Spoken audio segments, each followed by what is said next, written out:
Hai, salam sejahtera saya ucapkan kepada semua. Nama saya Jenny Zapit, merupakan seorang alumni Pra University SMK Kota Marudu bagi sesi tahun 2014 dan juga 2015, lebih kurang 5 hingga 6 tahun yang lepas.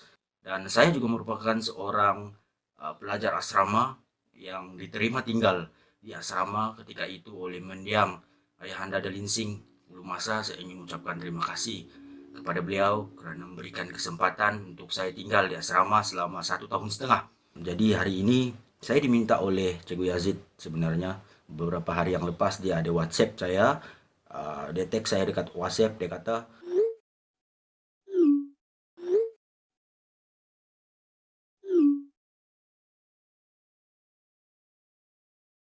jadi saya kata boleh, tapi waktu ini saya kerja. Jadi baru hari ini, yaitu bersamaan dengan 9 hari bulan Ogos, hari Ahad, baru saya dapat rekod video ini. Jadi video ini untuk kamu.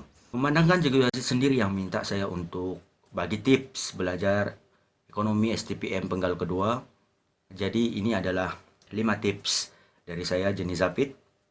Tips yang pertama adalah fokus. Bunyi macam biasa-biasa, bunyi macam sangat klise, selalu sudah dengar, bosan sudah dengar, tapi ini sangat penting. Fokus. Belajar asrama ada 4 jam belajar dalam sehari. Pukul 2 sampai pukul 4 petang itu adalah waktu kita belajar pada waktu petang selepas kita balik sekolah. Memang sangat ngantuk, memang sangat penat, saya paham.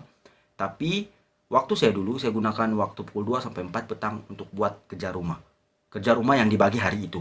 Mustahil Cikgu Yazid tidak akan bagi kerja rumah sebab Cikgu Yazid seorang guru yang sangat suka bagi kerja rumah.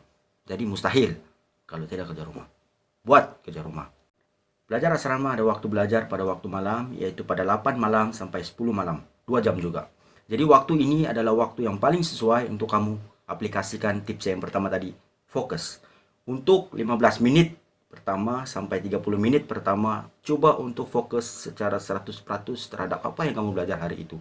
Sebab saya yakin selepas daripada 30 menit pertama itu habis, fokus kita terhadap apa yang kita belajar akan hilang. Sebab normal, itu sains. Otak manusia tidak boleh fokus selama berjam-jam. Tips saya yang kedua adalah 1 tambah 1. Jawabannya bukan 2, tetapi 1 kertas dan 1 pen. Oke. Apa fungsinya 1 kertas dan 1 pen nih? Kita belajar. Kita tidak boleh baca sahaja secara 100%. Baca sahaja memang kita tidak akan paham. Sebab subjek ekonomi adalah subjek teknikal. Bukan subjek fakta semata-mata. Ianya subjek teknikal. Ada kira-kira, ada teknikal dalam pengiraan dan sebagainya. Subjek teknikal perlukan tangan dan juga otak kita bergerak seiring.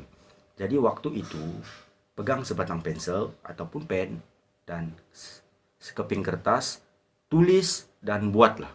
Dan percaya kamu akan lebih paham ketika kita membaca, ketika kita menulis di atas keping kertas. Lebih paham. Kalau kita baca sekali pun sudah paham, apalagi kalau kita tulis 2 kali paham. Tips saya yang ketiga, jangan pernah berhenti ulang kaji. No, no, no, no. Jangan pernah berhenti. Ulang kaji. Apa yang diajar hari itu, balik pada pukul 1, balik ke asrama pukul 2 sampai pukul 4 petang. Ulang balik apa yang diajar. Macam tips yang pertama tadi, fokus pada jam 2 sampai jam 4 petang. Saya cakap buat kerja rumah. Itu adalah contoh ulang kaji. Jangan pernah berhenti ulang kaji. Berhenti, kita akan struggle untuk ingat balik apa yang diajar.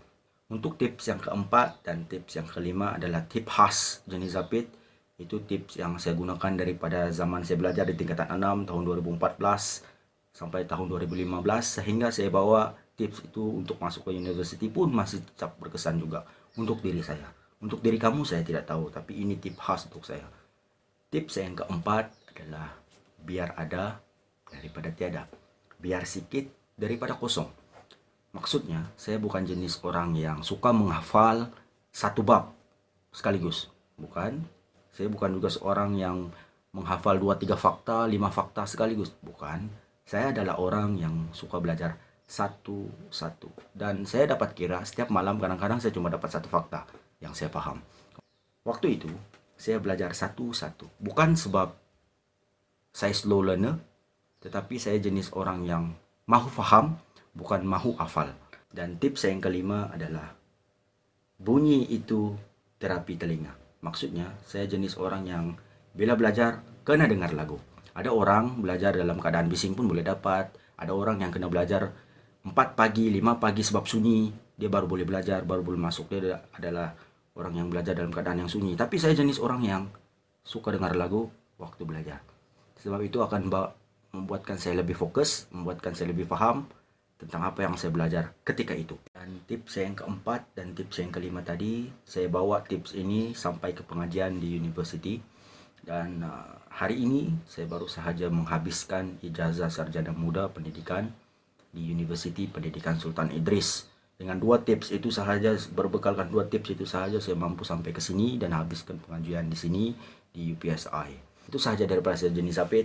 Selamat berjaya. Selamat menduduki peperiksaan STPM Ekonomi penggal yang kedua. Semoga lulus dan dapat E. Banggakan Cikgu Yazid, banggakan SMK Kota Marudu, banggakan Kota Marudu, dan banggakan Sabah di Malaysia. Itu sahaja. Terima kasih.